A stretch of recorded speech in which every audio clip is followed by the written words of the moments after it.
Hi guys, and welcome to this little sketch with me video. My name's Jenny and I'm an artist slash art mentor here based on YouTube and Instagram, and I'm so glad that you've joined me here today. Today I'm drawing pigeons. I absolutely love these birds, and when I rediscovered this massive set of water-based markers that I hadn't used in about 4 years, I knew I wanted to have a bit of a play trying to capture these beautiful birds, which are often ignored and hated on, which makes me very sad. Anyway, it's been a while since I used them, and the last time I did, I really didn't enjoy the process. In fact, it was a massive reason for why I put them away in the first place. Now though, after a few years of growth, I actually love them. I'll get into the reasons why I stopped using them and the mindset shift I had to make in order to enjoy them again in just a moment. But firstly, I just want to give a quick shout out to the folks inside the Inspiration to Creation Collective, the monthly subscription community aimed at giving artists support, guidance and a safe place to just be and create among friends. It's going to be celebrating its first birthday in July with lots of cool things going on, such as exclusive stickers, open paint and sips, and discounts, so do stay tuned for that in the coming weeks. You can learn more about it via the description below. But anyway, back to my pigeons. So, these markers. When I first used these pens ages ago, I was really bad at coping with the ugly stages of the art process. And because I was unfamiliar with how these particular markers worked, they're water-based rather than alcohol-based, I was really good at making quite ugly art. I hated the way that the marker is layered, especially when I wanted a flat area of colour. It seemed like they were just so difficult to work with. And honestly, that's where the issue came up for me. I spent way too much time trying to control them, and I was trying to be so precise. And the more I tried to be precise and strict with these pens, the more frustrated I got. I remember thinking, God, I really don't like these pens, and I put them away for about 4 years. I focused more on alcohol markers and loved those ones so much that I never really came back to these. I'm one of those people that if they don't see something in a while, they just kind of forget it exists. I guess it's an issue with object permanence or something. So I was decluttering a couple of days ago and I just rediscovered these pens and I thought, maybe I should try them again. It's been a while. And knowing that I've been wanting to try new things and improve my art skills anyway, I thought maybe this was the best opportunity to do so. And seeing as these pens were basically untouched, they behaved like new. The brush nibs were super juicy, the pigment was nice and vibrant. So why not? Why not give them a go again? I did tell myself a couple of things when I kind of tried these pens again, and I said I need to be less restrictive, I need to stop trying to micromanage these pens, and dang it, I just need to loosen up a bit. And really that last phrase to myself about being a little bit looser was really, really powerful. The moment I stopped caring and tried to play more loosely with these pens, it was such a game changer. I knew that there was going to be ugly stages. They were going to layer funny, they weren't going to look great as I was making the pens before I started refining them, they were going to be kind of scribbly, but instead of fighting it, I just let it happen. And then I combined them with the pastels by Karen Dash, and the texture just made my heart sing. Suddenly they became characterful, loose illustrations, and I felt pretty free. It's really a difficult thing to do though, letting go that first time. Do you feel the same? Are there art supplies that you just fell out of love with because of that ugly phase? If that's the case, I strongly encourage you to take a moment and go back to them. Whether that's today, whether that's in a couple months when you're feeling a bit better, just go back to them. Play with them, make that mess and be loose with them. Because honestly, it really doesn't matter what the outcome is. If you still hate them, that's okay, you've tried again, that's cool, no problem. At least the art supplies were used and that's the main thing, that's what they're there for.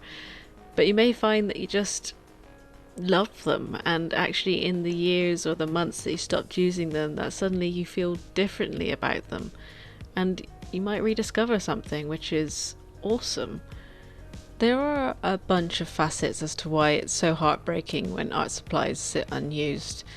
Firstly, we as artists doubt ourselves. Maybe we try something new and because it's new or tricky we tell ourselves that we're bad or we're not worthy of the art supplies.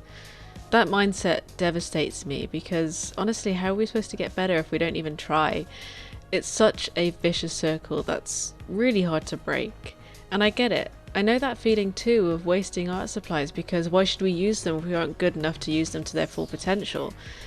But I really want you to think like this for me. These art supplies are meant to be used by you. They belong to you. I can't name how many art supplies I've left to dry up and disintegrate because I didn't feel worthy of them. And to me, that really is wastage. I feel very much like I let those art supplies down. If I have to throw them away because they're out of date, or, you know, another eraser has just dried up and crumbled away, that is sad. And I'm so glad that these pens are still in great condition, considering I neglected them so much. It's going to get deep now, but life is short, and that's what makes it brilliant, because you have the chance to use these things that you own. And I'm sure if our art supplies could talk, they'd be happy to be used no matter what. Your skills don't have to be top of their game to use those art supplies. Heck, we're never going to be perfect artists, but you can elevate those skills if you just play. So please play with those supplies. Help those supplies fill their life goal of being used. I think it's important too that you don't really overwhelm yourself if you're going to do this. You know, perhaps you're like me and I could look around my art supply stash and find countless supplies that have just been sat waiting to be used, and I could pull them all out right now and I would massively overwhelm myself. I'd have too many things that I just haven't touched yet that need to be used, and I'd get to that point where I'm like, do you know what?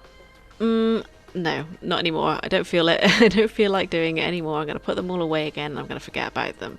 So if you're going to do this and you're going to go through and try and find some art supplies that you haven't used in a while, get them all out, but just pick maybe 1, 2 at most. For me, I picked out these water-based markers and the Caran d'Ache pastels, and thankfully they complemented each other so well that it was just ideal. So if I were you, I would just pick out 1 thing, maybe 2 things, and gently ease yourself in. Don't feel like you've got to go and get everything out and play with it all right now, because that's a surefire way to just exhaust yourself. Especially, like I said, if you're like me and you've got countless things that are just waiting to be used. Because, I mean, I think most of us creatives are the same. Because things are so new and so different, it's easy to collect and almost hoard art supplies. I've got way more than I can ever use. So I am making it a bit of a mission this year to go back and try things that I haven't used before.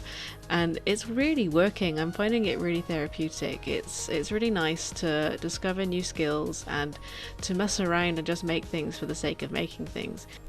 Meanwhile, if you've made it this far, go ahead and comment the word pigeon and an emoji of a pigeon or something, just to let me know that you've watched the video this far. I'm going to start picking 1 person per video to win a free month to the Inspiration to Creation Collective. So here you go, here's a chance, comment below. I wanted to say as well, every time that you leave a comment, you know, when you ask questions or you have some kind of insight about the art supply or the art process, I'm always so excited to hear from you. If you've got any questions about anything, if you've got thoughts about perhaps, you know, this feeling of using old art supplies, anything like that, I really want to hear from you. It makes me really excited to hear from fellow artists and have their perspective kind of influence me and guide my own thought process, because, you know, we are all different, and even though we share things in common, it's always great to broaden your horizons and to hear from people who are, you know, similar to you and perhaps have an insight that you haven't yet thought of. So thank you if you do leave a comment. If you like this video, if you hit that subscribe button, every single person who's doing that just makes my life blossom. I'm so happy that I get to do this as a kind of a side hobby, creating videos for you guys, talking about things that I enjoy, and hearing from you is awesome. So that's it from me today, guys. I really hope you enjoyed this little process video and hearing me rambling about some thoughts I've been having about using art supplies. I'm so grateful if you watched it all the way through. I will leave you to it, turn some music on so you can enjoy the rest of this video in peace. But thank you so much for watching, and I can't wait to see you again for the next video. Goodbye, guys.